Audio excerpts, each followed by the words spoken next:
আরো খবর জানাতে এই মুহূর্তে আমাদের সাথে চট্টগ্রাম থেকে যুক্ত হচ্ছেন সহকর্মী ইভেন মির। ইভেন, আপনি এই মুহূর্তে ঠিক কোথায় রয়েছেন এবং আইনজীবীদের কর্মবিরতির সবশেষ কি খবর আছে?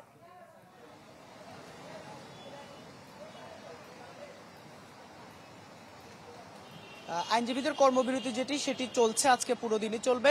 এবং আমি আছি এই মুহূর্তে চট্টগ্রাম মেট্রোপলিটন পুলিশ কমিশনার কার্যালয়ের সামনে, যেখানে আমি পুলিশের কাছ থেকে যতটুকু আসলে জানতে পেরেছি এখন পর্যন্ত বেশ কয়েকজনকে কিন্তু আসলে এই যে আইনজীবী সাইফুল ইসলাম আলিফ হত্যায় জড়িত বেশ কয়েকজনকে শনাক্ত করা গেছে এবং এর মধ্যে কয়েকজনকে আটকও করা হয়েছে। তবে যদিও আনুষ্ঠানিকভাবে কিন্তু পুলিশ আসলে এই বিষয়গুলো এখনো কিছু নিশ্চিত হওয়া করেনি। তবে আমরা যতটুকু জানতে পেরেছি এবং সামাজিক যোগাযোগ মাধ্যমেও আসলে যাদের পরিচয় ছড়িয়ে পড়েছে এবং আমরা দেখেছি সেখানে বিগত পতিত যে সরকার সেই সরকারের ক্ষমতাসীন তখন যারা ক্ষমতায় ছিল সেই আওয়ামী লীগ সরকারের আওয়ামী লীগের বিভিন্ন ছাত্র সংগঠনের রাজনীতির সাথে জড়িত বেশ কয়েকজনের নাম উঠে এসেছে। পাশাপাশি আরও আমরা বেশ কিছু নাম দেখেছি, তবে যে সেগুলো পুলিশ এখন আনুষ্ঠানিকভাবে জানায়নি।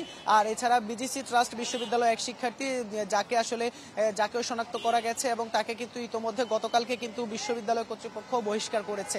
আর যে আইনজীবীরা যেটি বলছেন, আসলে যারা সেদিন উগ্রতা দেখিয়েছিল এবং আইনজীবী সাইফুল ইসলাম আলিফকে হত্যা করেছিল নৃশংসভাবে, তারা কিন্তু আসলে ইসকনের সদস্য বলে দাবি করছেন এবং এই ইসকনের সদস্য এবং ইসকন যে উগ্র কর্মকাণ্ড দেখিয়েছে আদালত পাড়ায়, যেটি আসলে নজিরবিহীন, যার কারণে তারা কিন্তু ইসকনকে নিষিদ্ধের জন্য যে জোর দাবি সেটি কিন্তু জানাচ্ছেন। পাশাপাশি এই সব অপরাধী যারা আসলে সাইফুল ইসলাম হত্যায় জড়িত তাদেরকে যখন আটক করে আদালতে তোলা হবে তখন যেন কোনো আইনজীবী যেন তাদের হয়ে আদালতে লড়াই না করেন, সেজন্য আইনজীবীদের প্রতিও আহ্বান জানিয়েছেন আইনজীবী সমিতির যিনি সভাপতি। এছাড়া তারা আইনজীবী সমিতি বলছে পুলিশকে আসলে বেশি দায়ী করছেন, যেহেতু পুলিশ আসলে সেখানে গাফিলতির পরিচয় দিয়েছিল। কিভাবে আসলে এত উগ্র মানুষজন এভাবে দেশীয় অস্ত্রশস্ত্র নিয়ে আদালত পাড়ায় প্রবেশ করেছে সেই বিষয়গুলো নিয়ে কিন্তু তারা প্রশ্ন তুলেছেন এবং এর জন্য যেসব পুলিশ সদস্য দায়ী তাদের বিরুদ্ধে ব্যবস্থা নেওয়ারও জোর দাবি জানিয়েছেন তারা। নিশি, ইভেন মির, অনেক ধন্যবাদ আপনাকে। দর্শক দেখছিলেন যে চট্টগ্রাম থেকে আইনজীবী সাইফুল হত্যায় জড়িত আসামিদের কয়েকজনকে শনাক্ত করা গেছে সেই বিষয়ে জানাচ্ছিলেন